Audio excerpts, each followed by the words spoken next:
Scotty. So, driver's side seat, if you look down on the seat, you used to be able to see a really nasty bend. Yeah, it's not so bent no more. No, It's, the frame's bad. well, I figured. There's nothing I can do. Yeah. So I'm gonna at least get it so that if you sit in it, you're not doing one of these types of things and hurting yourself while you're driving. Ow, that actually just hurt. Good job, Scotty. I'm gonna recommend getting a new upper because All right. it's pretty twisted. Plan on that for the future. Yep. For right now, Scotty's got it bushed enough to where... Yeah, I've got the other side bush, not a problem. I got to put a washer / bushing here to hold it in place because the frame's wanting to pull apart. It's not going to come apart. And then I'll put another washer on the other side so that it'll stay together like it's supposed to so you can drive safely, which is the biggest concern right now.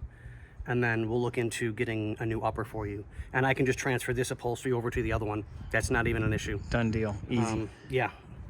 So this video is going to be kind of short because I need Bobby's help a minute. All right. Because the frame is twisted, so I've got to push everything down and then lock it into place. Gotcha. Yeah.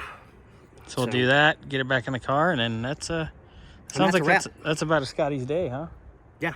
Put the car where it goes, and we fixed the driver's side door handle because the screw wasn't in it. We discussed that. We found that. That's not a problem. I'm going to fix the carpeting real quick on the driver's side and do a quickie vacuum on the driver's side, so that's all taken care of and clean. I got the seat a little bit better, minus the wind that's blowing crap all over the place. So, yeah. But on that note, ladies and gentlemen, boys and girls, people of all ages, or whatever you want to call yourself, today, tomorrow, or whatever, see you on the next one.